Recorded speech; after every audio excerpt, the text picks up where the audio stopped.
여러분 안녕하세요. 네, 부동산 공법을 강의하는 최기락입니다. 자, 오늘 입문과정 두 번째 시간이고요. 자, 지난주에 우리 토지공법이 4개가 있었죠. 네, 국토기획법, 도시개발법, 도시비축환경정비법, 그리고 농지법 이렇게 4개가 있고요. 또 건축물을 대상으로 하는 건물공법이 2개가 있었습니다. 건축법하고 내주택법 이렇게 있었고요. 그 다음에 이제 그 수백 개의 도시 관련 법률이 존재한다고 했고요. 그 중에서 가장 기본이 되는 법이 이제 국토의 계획 및 이용에 관한 법률. 지금 저희들 이제 국토계획법을 학습을 하고 있는 중이고요. 2번째 시간이에요. 지난주에 우리 국토계획법의 핵심 테마는 우리나라 국토를 개발 이용하고 보존하기 위한 국토계획이 이 법의 핵심 테마가 됩니다. 라고 소개했고요. 자, 국토계획법상 국토계획에는 제일 위에 이제 광역도시계획이 있었죠. 광역도시계획을 이제 배웠습니다. 자, 이웃하고 있는 2개성의 도시죠. 그러니까 서울특별시, 경기도 파주시, 경기도 연천군을 묶어주면 뭐죠? 광역계획권이라고 합니다. 자, 이 지정된 광역계획권 단위로 장기적인 발전 방향을 지시하는 행정계획이 수립되죠. 그것을 무엇이라고 하죠? 광역도시계획이다. 그렇게 배웠어요. 그 다음에 이 광역도시계획이 수립되는 광역계획권 안에는 한 개의 도시와 군이 포함되어 있잖아요. 그 하나의 도시, 하나의 군 관할 구역 단위로 수립하는 국토계획을 무엇이라고 했죠? 도시군 계획이라고 했습니다. 도시군 계획이다 라고 하게 되죠. 자, 그 다음에 이 한 개의 도시나 한 개의 군 관할 구역 단위로 도시 또는 군 관할 구역 단위로 수립하는 도시군 계획에는 2가지가 있습니다. 도시제가 군지역의 기본적인 도시 공간 구조를 정하고, 그리고 도시와 군 단위로 장기적인 발전 방향을 지시하는 종합계획은 도시군 계획 중에서 무엇이 되는 거죠? 도시군 기본계획이 되죠. 도시군 기본계획이 됩니다. 도시군 기본계획이다 라고 배웠죠.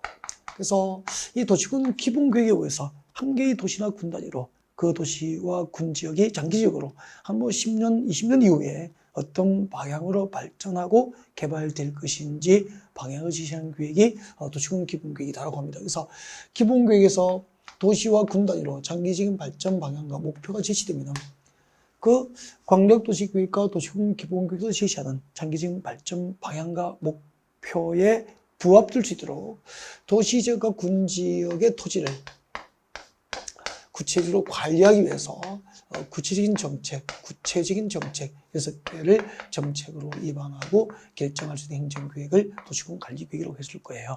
그렇게 해서 자, 이 도시군 관리계획으로 이제 정책으로 입안하고 결정할 수 있는 대상이 모두 몇 개가 있었죠? 6개가 있었죠. 1번 도시군 관리계획으로 용도지역, 용도지구, 용도구역의 지정과 변경이 있게 됩니다. 라고 시작해서 마지막에 입지 규제 최소 구역의 지정과 변경까지 도시군 관리계획 내용 6개를 지난주에 학습을 하셨거든요. 그 중에서 자, 제일 먼저 이제 도시군 관리계획에 의해서 도시지역과 군지역, 이제 우리나라 국토, 전국토죠. 우리나라 국토 전부를 대상으로 그 토지의 기능과 특성에 따라서 토지의 종류, 땅의 종류를 용도별로 구분해서 도시군 관리구를 결정하셔야 합니다. 이것을 무엇이라고 했죠? 용도지역이라고 했잖아요. 네. 그 다음에, 자, 이 용도지역이 지정됐어요. 예를 들면 서울의 주거지역, 상업지역, 공업지역, 녹지지역으로 용도지역이 지정된 거예요. 자, 그 지정된 용도지역 안에서 건축제한을 더욱더 강화하거나 그 건축제한을 완화 적용할 목적으로 그 용도지역 위에 부가적으로 추가로 지정되는 것이 뭐죠? 용도지구라고 배운 거죠. 자, 이렇게 도시지역과 군지역의 토지 위에다가 용도지역, 용도지구, 그리고 들어보셨죠? 지난주에 개발제한구역과 도시자연공원구역과 시가와초정구역과 수단조원보호구역과 입지규제 최소구역, 이런 것은 용도구역이 되는 거죠. 자, 용도구역. 자, 이렇게 용도지역, 용도지구, 용도구역이라는 것을 토지 위에 새로 지정도 하고 지정 및 변경이죠. 지정된 것을 변경할 수 있는 행정계획을 도시군 관리계획이다. 그렇게 배웠거든요. 이렇게 쭉 나갔다고. 우리가 지난주에 자, 도시군 관리 계획으로 지정하고 변경하는 것을 결정하게 될 용도지역편을 이제 지난주에 학습하신 거고요. 네, 또 용도지구편을 하다가 용도지구가 무엇인지까지 설명한 거죠. 그리고 용도지구의 특징까지 정리했고, 자, 오늘은 이제 용도지구의 지난주에 공부했잖아요. 기억나십니까? 이미 지정된 용도지역이 있어요. 즉 주거지역, 상업지역, 공업지역, 녹지지로 용도지역이 지정되어 있다고. 이 지정된 용도지역 안에서 건축 제한을 더욱더 강화 내지 완화하여 적용할 목적으로 그 용도지역 위에, 이 용도지역 위에 부가적으로 지정하는 것, 이것을 무엇이라고 했죠?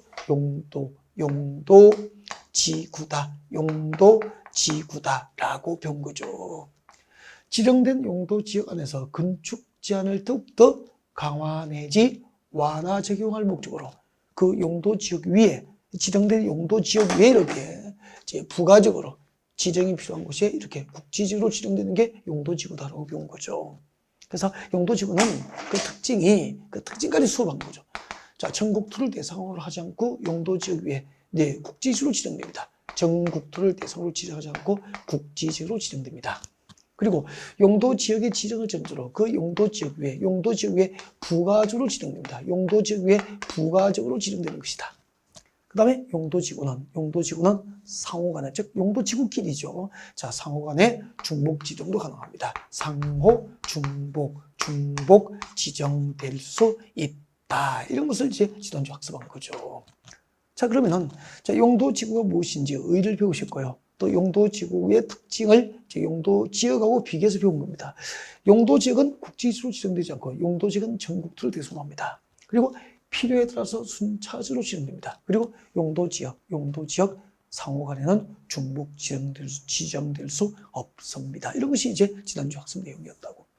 자, 그러면 우리는 오늘은 용도지구의 분류, 용도지구의 종류로 들어갑니다. 자, 오늘 지난주까지 어떤 내용을 공부했는지 간단하게 이제 설명을 드릴 거예요. 자, 오늘 공부하게 될 용도지구의 분류, 종류를 지금부터 보겠습니다. 여러분, 항상 학습이라는 것은 기본적인 개요에 대한 정확한 이해가 있어야 되고요.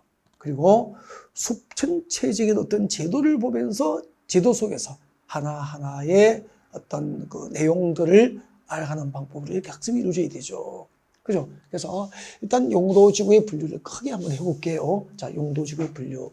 자, 여러분, 용도지구를 분류하면은 크게 두 가지로 분류할 수 있어요. 물론 그 이상으로 분류할 수 있지만 일단 두 가지입니다. 두 가지로 분류하면은 첫 번째 이제 법령상 용도지구가 있어요. 법령상 용도지구가 있습니다.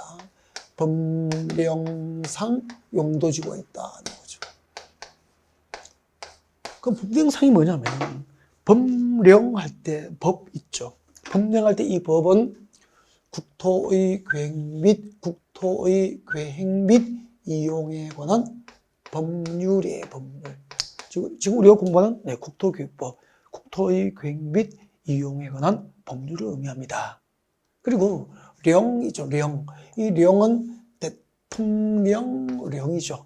네, 지난주에 설명드렸죠. 대통령령이고, 네, 법률 아래에 대통령의 이름으로 이제 행정부에서 만든 법을 대통령령이라고 하는 거죠. 네. 자, 그 대통령령을 시행령이라 그래. 그래서 이 법은 지금 우리가 국토교육법 공부하니까 이 법은 국토교육법이죠. 이 법 시행령, 국토교육법 시행령. 이때 시행령은 대통령령을 말하는 거죠. 그래서 국토의 계획 및 이용에 관한 법률로 용도지구를 9개를 만들었어요. 그 9개 하고, 그 9개 중에서 조금 더 배울 겁니다. 5개는 대통령령으로 다시 세부주로 종류를 나눌 수 있어요. 그 5개, 국토교육법 시행령에서 세분되는 것들, 5개가 세분될 수 있죠. 그 세분되는 것들을 합하여 법령상 용도지구로 합니다. 그래서 법률로 9개를 만들었고, 그 9개 중에서 5개를 대통령령으로 다시 세부주로 나누는 거죠. 용도지구 종류를 다시 세부주로 나눌 수 있는데, 그것들을 법률과 시행령, 대통령령으로 지정하는 용도지구를 뭐라고 한다? 법령상 용도지구로 합니다. 국토의 계획 및 이용에 관한 법률과 그 시행령에 의해서 지정되는 용도지구를 범령상 용도지구라고 합니다. 그 다음에 자, 이렇게 범령상 용도지구가 있고요. 그 다음에 두 번째는 전국의 시도지사, 대도시시장입니다. 자, 이것도 이제 법적으로 알고 있어야 되는데, 시도지사는 지난주에 배웠습니다. 광역자치단체장이었죠. 광역자치단체장입니다. 자, 그때 시도지사는 5개죠. 특별시, 광역시, 특별자치시, 세종특별자치시입니다. 그 다음에 특별자치도, 제주특별자치도, 그리고 도, 그렇게 되죠. 그렇게 해서 특별시, 광역시, 특별자치시, 특별자치도, 그리고 제주특별자치도가 아닌 도, 그렇게 해서 이 5개를 시도라고 하고, 그 5개의 광역자치단체장을 줄여서 뭐라고 하는 거죠? 시도지사라고 하는 거죠. 그럼 시도지사를 하면 특별시장, 광역시장, 세종특별자치시장, 제주특별자치도지사, 그리고 제주특별자치도서가 아닌 도지사를 말하는 거예요. 그리고 대도시시장은 뭐냐면, 이때 대도시시장은 특별시, 광역시, 특별자치시가 아닌 시, 특별시나 광역시, 특별자치시가 아닌 시 중에서 인구 50만 이상, 인구 50만 이상이 되면 대도시라고 법에서 이야기를 합니다. 인구 50만 이상인 도시를 말하게 되는 거죠. 이렇게 전국의 시도지사, 대도시시장들이 시도별로 지역 여건상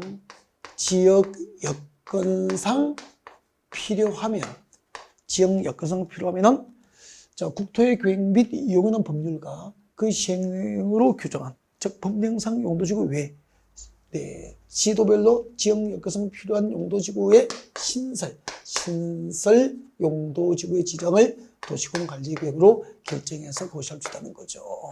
그 신설 용도지구가 있는 거죠. 자, 용도지구를 크게 분류하면 국토의 계획 및 이용해놓은 법률과 그 시행령에 의해서 지정하는 법령상 용도지구가 있고, 전국의 시도지사, 대도시시장들이 시도나 대도시의 지역 여건상 필요에 의해서 시도별로 신설되는 용도지구도 있다, 그런 이야기 되는 거죠. 네, 그래서 일단은 처음에 우리가 공부하잖아. 이렇게 숲을 먼저 볼 수 있어야 돼요.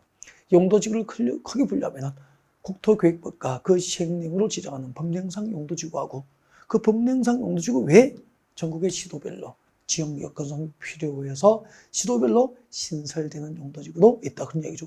여기에 보십시오. 시도지사에 전라남도지사 포함되잖아. 그럼 우리 전남도지사는 전라남도의 지역 여건상 필요하면 서울에도 없고 경기도 인천에도 없는, 부산에도 없는, 제주에도 없는 전라남도에 있는 용도지구 신설을 도시군관리로 결정해서 고시할 수 있다는 거예요. 됐고, 그 다음에 법령상 용도지구 보겠습니다. 자, 법령상 용도지구, 국토의 계획 및 이용하는 법률과 대통령령으로 만든 용도지구가 9개가 있습니다. 9개. 자, 그 9개를 당연히 인문과정에서는 그 종류는 기억을 하셔야 됩니다. 자, 그 9개를 여러분이 기억을 하셔야 되는데, 제가 자료를 잠깐 올려볼게요. 네, 9개 나오죠. 경관지구부터 구분해 복합용도지구까지. 그 밖에 대통령령으로 정한 지구까지는 들어갈 필요가 없고 9개를 하시면 됩니다. 이 9개를 이렇게 옵니다. 자, 이 9개를 암기하는 방법이죠. 화재를 경고하는 화재를 경고하는 특별보도가 있었어요. 화재 경고 특보. 화재를 경고하는 특별보도가 있었다. 개들도 복종하고 취하여라. 개복취. 다 외웠네요. 화재를 경고하는 특별보도가 있었다. 개복취. 개들도 복종하고 취하여라. 그렇게 보시면 되고요. 일단은 그 종류를 지금 따라 하시고, 낯으니까, 이게 낯설면은 나중에, 계속 이제 걸림돌이 되거든, 학습에. 그래서 시작할 때, 이제 이렇게 좀 나이가 있으면은 30, 40대, 50대가 되면 이런 거 외우는 거 좀 귀찮아진다. 맞죠? 귀찮아요. 네. 그리고 돌아서면 잊어버려요. 돌아서면은. 그죠? 네. 같이 해봐요. 같이 하면 할 수 있거든. 그죠? 같이 해요. 방화지구, 방화지구입니다. 방제지구죠. 방제지구. 화재 막을 방자, 화재 예방을 목적으로 지정하면 방화지구가 되는 거죠. 방화지구, 용도지구 종류. 그 다음에 방제지구는 재해 막을 방자, 재해를 예방할 목적으로 지정하는 용도지구는 방제지구. 그 다음에 경우는 뭐죠? 경관지구입니다. 경관지구. 아름다운 자연 경관, 도시 경관을 계속적으로 유지하고 잘 보존하고 아름다운 도시 경관을 새롭게 형성할 목적으로 경관의 보호, 유지, 형성을 목적으로 지정합니다. 경관지구죠. 그죠? 네. 그 다음에 이제 고도지구가 있죠. 고는 고도지구입니다. 고도지구는 건축물 높이 최고 한도 규제가 목적이죠. 그러니까 우리 그 김포공항이나 인천공항, 양양공항, 김해, 제주공항 주변은 그 비행기가 이제 이륙하고 착륙해야 되니까 높은 빌딩이 방해를 하면 안 되겠죠. 그래서 이제 높게 건축물 높이 최고 한도를 규제하기 위해서 고도지구로 공항 주변은 묶어두는 거예요. 공항이 있으면 주변지역은 고도지구로 묶이구나. 건축물 높이의 고도를 제한하는 거죠. 건축물 높이의 최고 한도 규제가 목적이라는 거죠. 그 다음에 특정 용도 제한지구입니다. 특정한 용도의 건축물의 특정한 용도의 건축을 하는 개발을 제한할 목적으로 지정합니다. 예를 들면 여러분 학교 주변에 청소년 유해시설 웬만이냐, 그죠? 그럼 학교 주변 지역은 청소년 유해시설이 들어올 수 없도록 특정 용도 제한주를 지정하여 규제를 강화할 수 있는 거죠. 이런 거예요. 알겠죠? 학교 주변에 이렇게 러브웨터리 웬만이냐, 못 들어오게 해야 되잖아. 그죠? 그 다음에 학교 주변에 나이트클럽, 위락시설, 그죠? 단란주점, 안마시설 웬만이냐, 이런 규제하려고. 오케이. 그 다음에 보호지구입니다. 보호지구 있습니다. 보호지구. 역사문환경 보호지구. 역사문환경을 보호하기 위해서 지정하겠죠. 이런 거. 생태계 보호지구. 중요지점을 보호지구. 이렇게 역사문화, 중요지점을 생태계 등 보호를 목적으로 지정합니다. 보호지구가 있죠. 규제가 심해지겠죠. 그 다음에 개발진흥지구입니다. 개발진흥지구. 그럼 지금까지 나온 거예요. 대부분이 화재 예방을 목적으로, 재해를 예방할 목적으로, 경관을 보호하려고, 고도 제한하려고, 특정 용도 건축을 제한하려고, 그리고 역사, 문화환경 등을 보호하기 위해서 전부 규제가 목적인 것들이에요. 용도 지역에 이것들이 지정되면 규제를 받아 많이.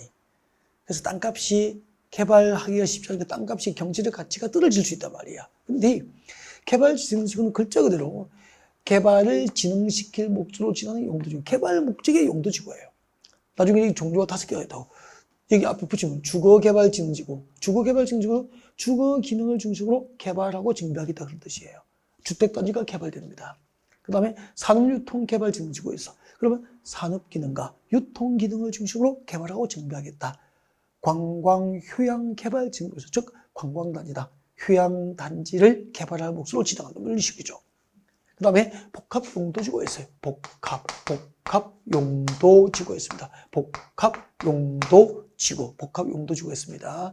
자, 그 다음에 취락지구. 이렇게 해서 법률도 몇 개를 만들었죠? 9개. 법률도, 이게 국토의 계획 및 이용에 관한 법률로 이거 9개를 만든 거죠. 이렇게 입문 과정에서 분류를 정확하게 하고 기본 이론을 들으면 체계가 잡혀. 근데 이런 강의를 듣지 않고 이제 3, 4월, 5, 6월에 와서 그때부터 강의를 듣기 시작하면은 뭔가 완벽함이 없어요. 그래서 나중에 이제 실제 이렇게 모의고사 시험을 보면은 늘 공법 점수가 50점 언저리에서 이렇게 살짝 넘었다가 살짝 모자라다 이렇게 해서 애매한 점수를 계속 유지하고요. 60점, 70점으로 시원하게 점프가 되지 않는다고. 이런 게 안 되면은 기본이 튼실하면 무너지지 않잖아. 그 위에 차곡차곡 쌓아가는 방법으로 학습하는 것이 제일 좋은 거잖아요. 네. 자, 그러면은 여기서 이제 중요한 것들이 좀 있다고. 중요한 거 몇 가지만 체크해볼게요. 아까 했잖아요. 고도지구 진짜 중요하거든요. 별표해 두십시오. 그리고 이 정도는 외워야 돼. 고도지구는 자, 쾌적한 환경 조성과 토지의 효율적 이용을 위해서 여기는 추상적이지는 아니어도 된다고. 건축높이의 최고 한도를 규제한다. 그럼 이 동네에 어떤 고도지구가 지정되면은 이 동네 건축높이의 최고 한도는 5층이다 이렇게 최고 한도를 결정고시 해버려요. 하면은 이 동네에 땅 가지고 있는 사람 결정고시 된 최고 한도 이 5층을 초과하여 건축을 못하도록 건축높이의 최고 한도를 초과하여 건축할 수 있도록 규제하는 게 목적이라고. 고도지구를 묶으면은 5층이 최고 한다면은 전부 5층 이하로 얼망졸망 낮은 건물만 지어서 비행기가 이착륙할 때 방해되지 않도록 하겠다는 거지. 이게 고도지구예요. 그 다음에 방화지구는 화재 예방이 목적이죠. 방재지구는 산사태, 풍수해 등등 재해 예방이 목적이지 뭐. 재해 예방이 목적이라고. 너무 쉬워. 그 다음에 보호지구. 아까 말씀드렸죠? 뭐, 역사, 문화, 환경, 생태계, 중요시설 등 보존이 목적이라고 했고. 취락지구는 조금 이따 할 거예요. 그 다음에 이제 개발진흥지구. 개발진흥지구 아까 말씀드렸죠? 주거 기능을 중심으로 개발 증대하겠다. 상업 기능을 중심으로 개발하겠다. 공업 기능을 중심으로 개발하겠다. 이런 뜻이에요. 다. 유통, 물류 기능을 중심으로 개발하겠다. 그런 뜻이죠. 개발 목적. 그 다음에 청소년 유해시설 등 특정 시대 입지 제한, 특정 시설의 입지를 제한할 목적으로. 네. 그 다음에 이제 복합용도지구. 복합용도지구는, 좀 설명 필요해요. 참 중요하거든요, 이런 것은. 복합용도지구는 참 중요하다고. 지난해 이제 2022년도에 출제가 된 적이 있고요. 네. 2003, 출제가 상당히 높은 용도지구라고. 복합이 뭐냐면은, 그 2017년도에 우리 국토교육법상 그 용도지구의 종류가 너무 많았어. 막. 너무 용도지구의 종류가 많으니까 쓸데없는 규제도 많고 국민 생활에 불편을 많이 줄 수도 있잖아요. 그래서 좀 구조조정합니다. 그렇게 해서 2017년도에 그동안에 있던 용도지구 한 6개를 없애버립니다. 만약에 2017년도에 이거 없앴으면은 저기에다가 6개를 더해서 여러분 학습 분량이 많아질 수도 있다? 다행이죠. 네. 그래서 이 6개를 없애고 이 없어진 6개의 용도지구의 역할을 한 개의 용도지구 할 수 있도록 만든 게 뭐죠? 복합 용도지구예요. 그러면은 이름에서 알 수 있잖아. 용도지구인데 복합 용도지구니까 이름은 한 개지만 용도지구는 한 개지만 역할은 없어진 6개의 역할을 동시에 할 수 있는 거여서 복합 용도지구라 그래. 그러면은 6개의 용도지구 하는 역할을 하나가 하니까 상당히 효율적이잖아요. 그리고 토지의 이용을 복합적으로 하는 거야. 복합이 뭐냐면은 이 복합 용도지구가 딱 지정되다. 예를 들면은 여러분 나중에 배울 건데 제3종 일반주거지역이야.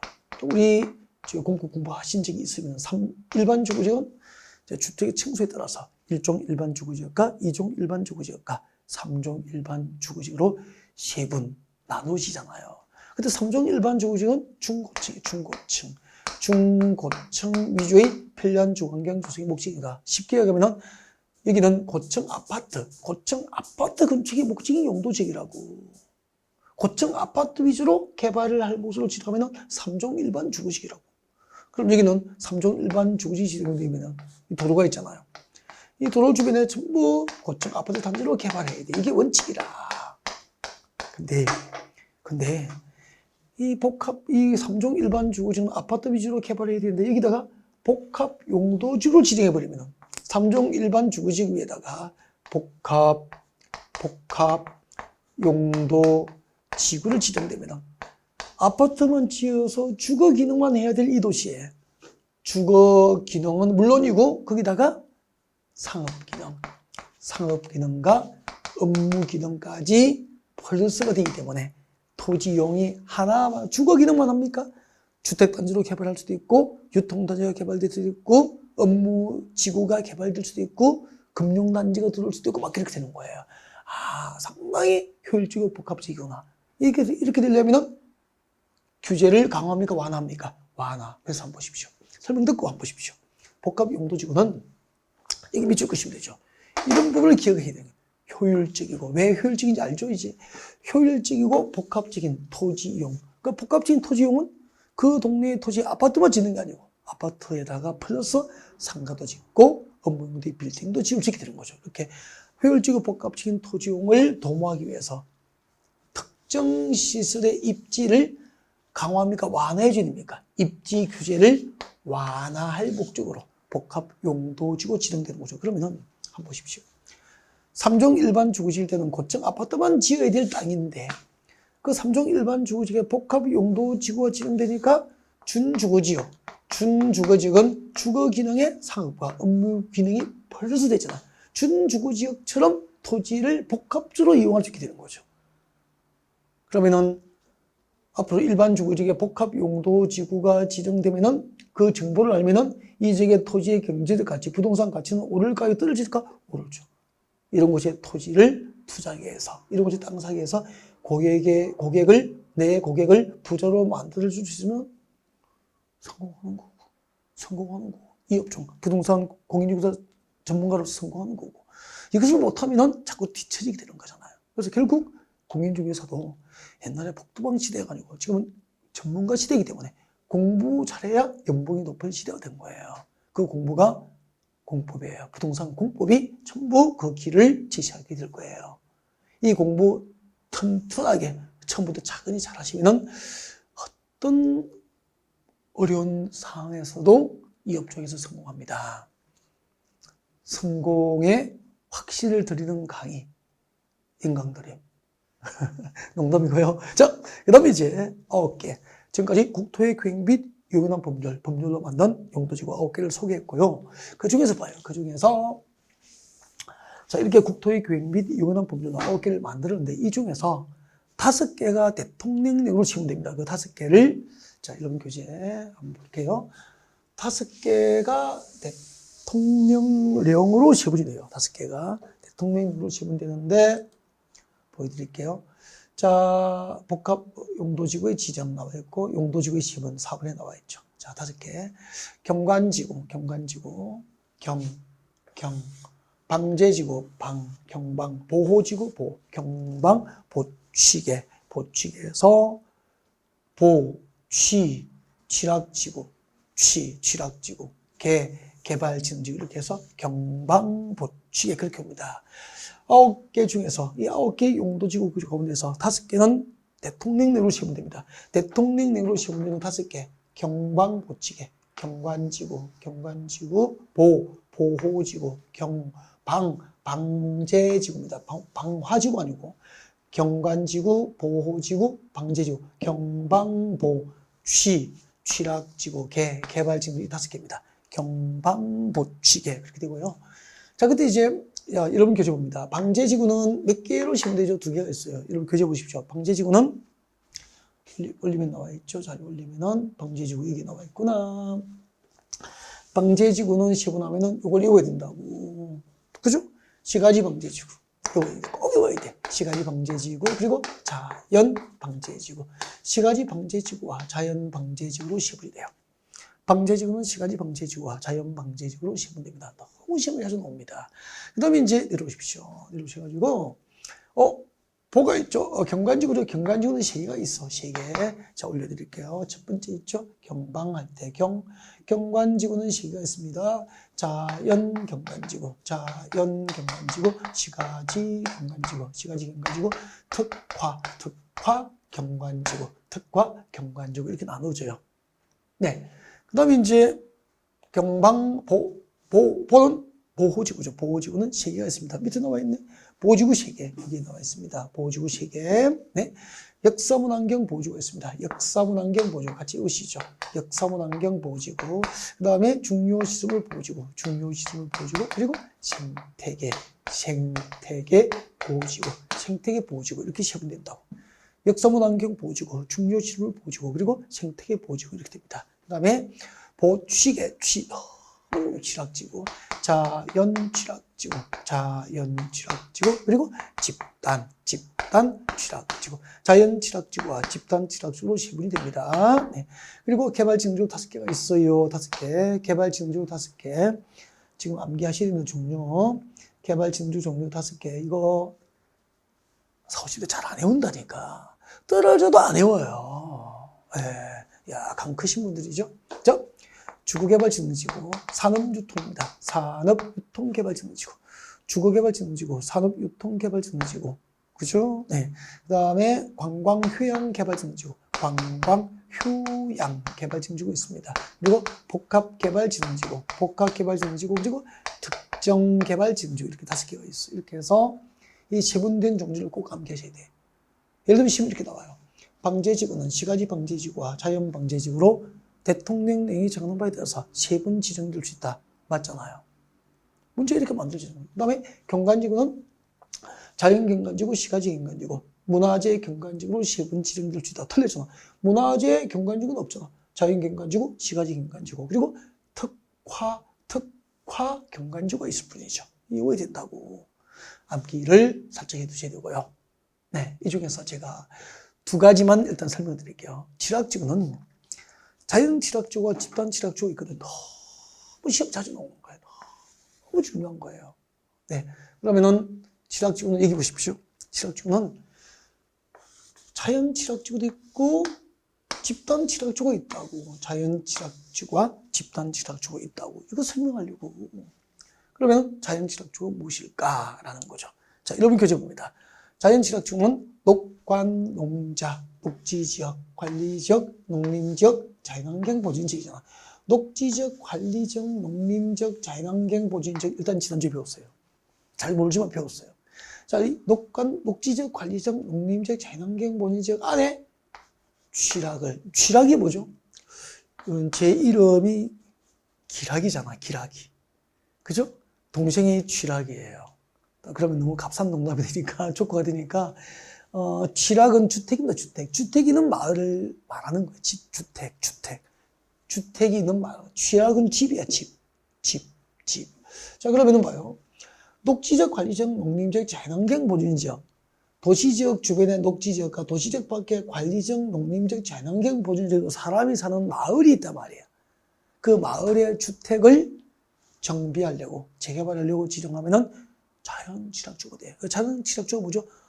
녹지적, 관리적, 농림적, 자연환경 보존. 앞에까지 따라서 녹관, 농장의 취락, 정비가 목적이다. 거죠. 그럼 봐요. 자연취락지구는 녹지지역에 지정되는 거야. 여러분, 녹지지역 안에 취락, 정비를 목적으로 지정하면 뭐죠? 자연취락지구. 관리지역 안에 취락, 정비를 목적으로 지정하면 자연취락지구. 농림지역과 자연환경 보존지역 안에 취락, 정비를 목적으로 지정하면 자연취락지구가 되는 거예요. 녹관 농전의 취락, 정비 딱 외우십시오. 그 다음에 집단 취락지구는 개발 제한국, 우리가 말하는 그린벨트입니다. 그린벨트. 이 개발 제한구역 안에 취락, 정비를 목적으로 지정하면 집단 취락지구로 불러. 그러면은 취락지구가 녹지지역에 지정됐어. 자연 취락지구. 그린벨트 안에 있는 취락지구 이름이 집단 취락지구. 이 시험 이렇게 나왔어요. 다음 중 개발 제한구역에 한하여 지정이 가능한 용도지구는 정답이 뭐죠? 집단 취락지구는 개발 제한구역 안에 취락 정비를 목적으로만 지정할 수 있으니까 정답은 집단 취락지구 답이었다고. 근데 틀리더라고. 많이 틀려요. 70% 이상이 틀리는 거죠. 왜요? 배워준 것을 복습하지 않으니까. 결국 암기라는 것은 이해를 전제로 이해가 반복되어서 보면은 생각날 정도로 기억하는 게 암기예요. 근데 여러분은 암기 카드를 만들어서 달달 외우는 게 암기라고 생각하잖아. 이해가 반복되어서 보면은 생각날 정도, 기억날 정도로 하면 된다. 눈으로 익히는 거죠, 익숙하게. 반복이잖아요. 그래서 3, 4, 50대는 여고가 아니잖아. 우리가 고등학생이 아니잖아.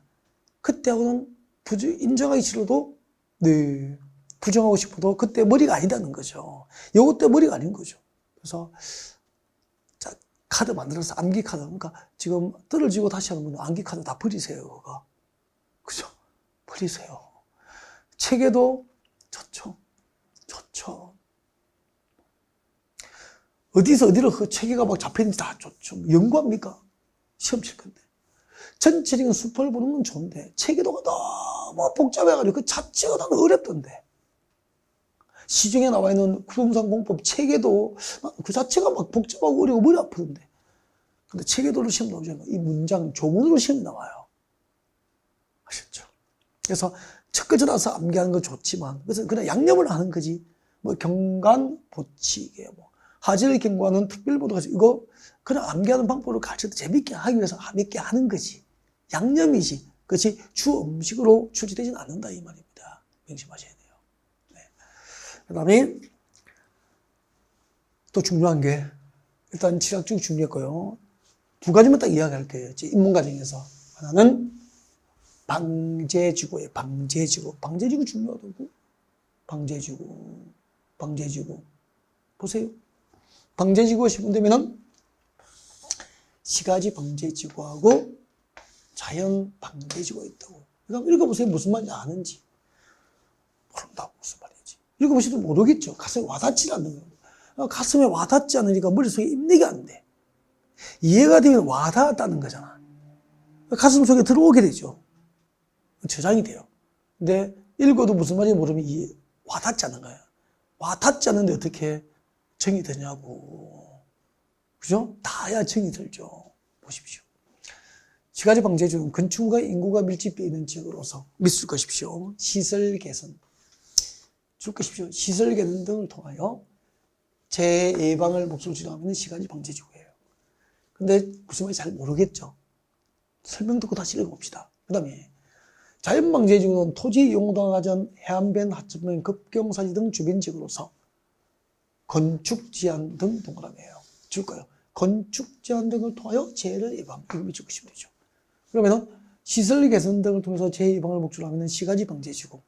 건축 제한 등을 통해서 재해 예방을 목적으로 하면은 자연 방제지구가 되잖아. 근데 이해는 안 되잖아, 솔직히.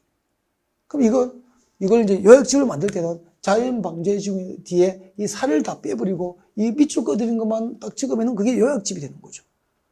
무슨 말인지도 모르고 요약된 것을 외운다고 시험 되는 건 아니다 그런 이야기예요.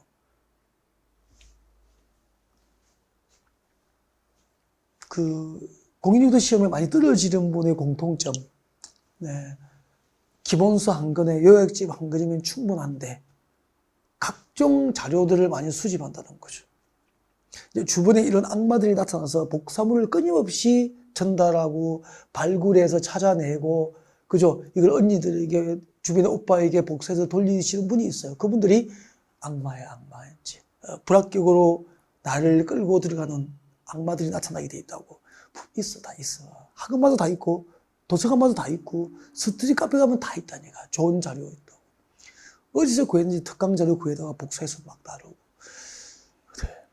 그 복사한다고 실력이 복사되는 것 아니잖아요. 네. 합격을 위해서 멀리 뛰는 자, 가볍게 합니다. 기본서 한 권에, 요약집, 문제집 한 권에, 네. 진짜 필요하다면은, 네. 기호로 막 그림 그리신 요약집이 아니고, 문장으로 이해된 요약집 한 권, 딱 세 권이면 되잖아요. 그럼 반복하면 되죠. 다 붙어요. 자, 그러면은, 시가지 방제지구하고 자연 방제지구를 이렇게 설명드릴게요. 한번 들어보십시오, 여러분. 여기가 부산 해운대예요. 뜨나자 이 해운대 해수욕장입니다. 해운대 해수욕장이고 이 앞에가 이제 해운대 앞바다죠. 바다. 동해바다. 해운대는 동해바다는 아니구나. 아무튼 바다. 여기 이제 해운대 신도시예요. 여러분 그 해운대 그 신도시 있잖아요. 그리고 여기 또 강안대교 있고, 그죠? 강안대교. 그죠? 강안대교 건너서 이렇게 해운대 신도시 딱 들어갑니다. 좋죠. 제가 그 해운대 장산 신도시 학원에서 KTX 타고 이제 이렇게 오가면서 거의 한 10년 정도 강의를 한 것 같아요. 한 3년 전까지 했으니까. 여기 분들이 이제 많이 안다고. 아파트가 비쌉니다. 70층 넘잖아요. 높은 아파트가 70층, 68층 막 이렇게 되잖아요. 이게 아파트 가격이 강남 못지않아요. 그죠? 2, 30억씩, 15억씩. 15억짜리 없을 거예요, 이제. 그죠? 뒤쪽에 주변에 있을 수도 있지만, 네. 20억씩, 30억씩 뭐 한단 말이야. 근데요. 여기에, 여기 이제 방파제가 이렇게 있잖아. 근데, 태풍이 불어가지고, 바닷물이 방파제를 넘어서 이 도로 넘어서 약간 뭐 이렇게 바닷물이 좀 침수가 뭐 다 잠긴 게 아니고 약간 이렇게 도로가 침수된 적이 있다고 주변. 그죠? 네. 뉴스에 나왔으니까. 그럼 보십시오. 그러면은 방파제를 부산시에서 높이면 되죠. 그러면은 주민들이 반대하는 거예요. 왜? 방파제가 너무 높으면은 뷰를 망치게 되니까. 그래서 이제 부산시하고 이 주민들이 이제 적정한 선에서 합의를 해서 최소한의 안전이 확보될 수 있도록 방파제를 보강하고 혹시 바닷물이 넘치더라도 신속하게 배수될 수 있도록 배수 펌프장 등을 건설해서 자연재해를 막아야 되잖아. 얘기를 보시라고. 건축물과 인구가 밀집된 시가지잖아.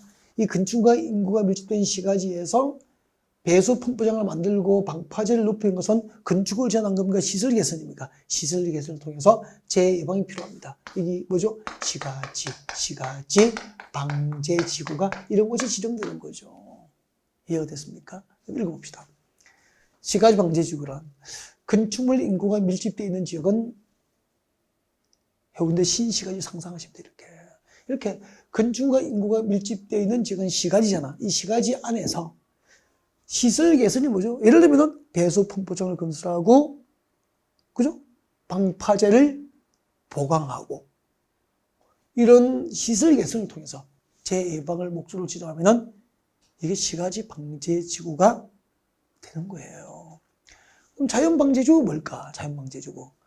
현장을 통해서 사례를 들으면은 이해가 되고요. 그 이해되어서 기억된 것이 한 두세 번 반복되면 잘 안 잊어버리죠. 이게 이제 문제풀이까지 연결되면 좋은데, 그죠? 네. 그 다음에 한번 보십시오.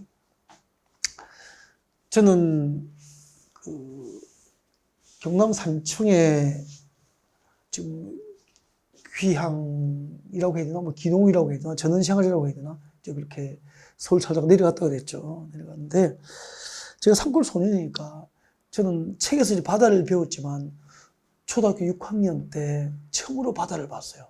울산 방어진 그 수련장에 우리 산청군 초등학교 그 학생 회장들을 교육청에서 군 교육청에서 이렇게 견학을 시켜준 거예요. 그래가지고 그때 이제 초등학교 6학년 때 동해바다를 처음 본 거죠. 방어진 앞바다, 울산 방어진 앞바다를. 와, 그 문화적 충격이 얼마나 강렬했던지. 지금도 이제 바다만 보면은 가슴이 막 이렇게 터질 듯이 설레이고 막 보고 싶고 막 힘이 나고 막 그래요. 그래서 그 때문인지 어쨌든 제가 그 포항 쪽에서부터 강릉까지 치도선이잖아. 국도 7호선이다. 국도 7호선. 이 국도 7호선을 제가 1년에 한두 번은 가는 것 같아요. 서울에서 고향 갈 때 강릉을 넘어가서 일부러 이쪽으로 타고 내려간다. 여행 삼아 이렇게 갑니다. 올 때 가끔 그럴 때도 있고. 또 학기가 끝나면 이제 공인중개사 시험 끝나고 이제 휴가 좀 휴직 기간이 있잖아요. 그때 이렇게 여행을 간다든지 뭐 이렇게 1년에 한두 번은 갔던 것 같아요. 너무 좋아가지고. 그때 한 번. 그때 여러분 이 국도 7호선 너무 좋은데 이 동해바다 이 동해바다 해수면이 낮아지고 있습니까? 해수면이 높아집니까? 그렇죠. 지구 온난화 때문에 남극 북극의 얼음이 녹으니까 그죠? 빙하가 녹으니까 해수면이 점차 높아진다고. 지구온난화 영향이죠. 그래서 연안 침식이 심각하게 일어나고 있다니까. 삼면이 바다인데 연안 침식이 심각해요. 어느 정도로 하면은 우리나라 예산에 1년 예산에 연안 침식 관리비용이 한 5조 내외가 직간접적으로 편성됩니다. 심각하다는 거잖아. 바다 파도가 깎아서 해안에 도로가 무너지고 방파제가 무너지고 이렇게 해서 연안 침식 관리비용이 직간접적으로 5조 6조가 들어가요. 연간 예산이. 심각하다는 거죠. 그리고 동일본 지진 때 그 일본의 원자력 발전소 폭발하는 거 봤잖아. 우리가 생중계로 봐버려 했잖아. 그리고 쓰나미가 밀려와서 덮어버리고 해일이 원자력 발전소 폭발하고 했잖아요. 오염수 방류 문제도 있고 요즘에 그것 때문에 오염수 방류 문제가 또 세계적인 이슈가 된 거잖아요. 그럼 한번 봐요. 우리 동해도 그 울산 쪽에 그 지진, 포항 쪽에 지진 안전 지대는 아니잖아. 이 지진 피해자들이 아직도 그 이재민들이 본래 사는 집에 돌아가지 못하신 분이 아직도 남아있대요. 일부. 거의 뭐 다 돌아가셨지만 다 이제 옛날 집으로 다시 가고 새로 짓고 했지만 근데 봐요. 그러면은 여기 동해보다 저 밑에 큰 지진이 나고 쓰나미가 왔을 때 해안가 급경사지 연안 침식이 진행 중인 곳 이런 곳에 대규모 신도시가 건설되어 있다면 먼 훗날 우리 후손들이 자연재해를 당하게 되잖아요. 이런 곳이라면 해안변 급경사지 주변 지역 이런 곳이라면 건축을 제한해서 재해를 예방해야 될 필요가 있지 않습니까? 장기적으로. 그게 자연방지지구예요. 토지 용도가 낮은 해안변, 하천변, 급경사지 주변 등 지구로서 이런 곳에 건축 제한 등을 통해서 재해 예방을 목표로 합니다. 뭐죠? 자연방제지구 이렇게 되는 거죠. 지금까지 국토의 계획 및 이혼한 법률과 그 국토교급 시행령으로 지정하는 용도지구 중에서 중요한 것을 골라서 인문과정에서 설명드렸고요. 그 다음에 아까 용도지구를 분류하면 크게 두 가지잖아. 그죠? 법령상 용도지구하고 전국의 시도지사, 대도시 시장들, 전국의 시도지사, 대도시 시장들이 지역 여건상 필요에 의해서 신설할 수 있는 용도지구가 있다고 그랬잖아. 여기 나와 있네요. 가로 2번에 보면 전국의 시도지사, 대도시 시장들은 전국의 시도지사, 대도시 시장들은 나와 있잖아요. 시도나 대도시의 지역 여건상 필요하면은 시도, 대도시 조례로 신설 용도지구의 명칭, 이름을 정하고 그 신설 용도지구의 지정 목적과 그 시설 용도지구 내에서 어떤 건축을 금지하고 제한할 것인지 건축 제한에 관한 사항을 정하여 법정 용도지구, 즉 국토의 계획 및 이혼한 법률과 그 시행령으로 정한 정자가 정한다는 뜻이죠. 이렇게 국토의 계획 및 이혼한 법률과 그 시행령으로 정한 법령상 용도지구 외에 새로운 용도지구의 지정과 변경을 시도지사, 대도시시장들은 도시공간으로 결정할 수 있다는 거죠. 그래서 이 법 조문에 의해서 전국의 시도지사, 대도시시장들은 시도의 지역 여건이 필요하면 법정 용도지구 외에, 즉 법령상 용도지구 외에 새로운 용도지구 신설을 도시공간으로 결정할 수 있다. 그래서 용도지구는 두 가지로 분류한 거죠. 법령상 용도지구와 시도별 지역 여건상 필요에 의해서 신설되는 용도지구가 있습니다. 이렇게 한 거죠. 자, 용도지구 표는 여기까지 인문과정에서 하고요. 잠시 휴식 후에 용도구역편으로 뵙겠습니다. 네.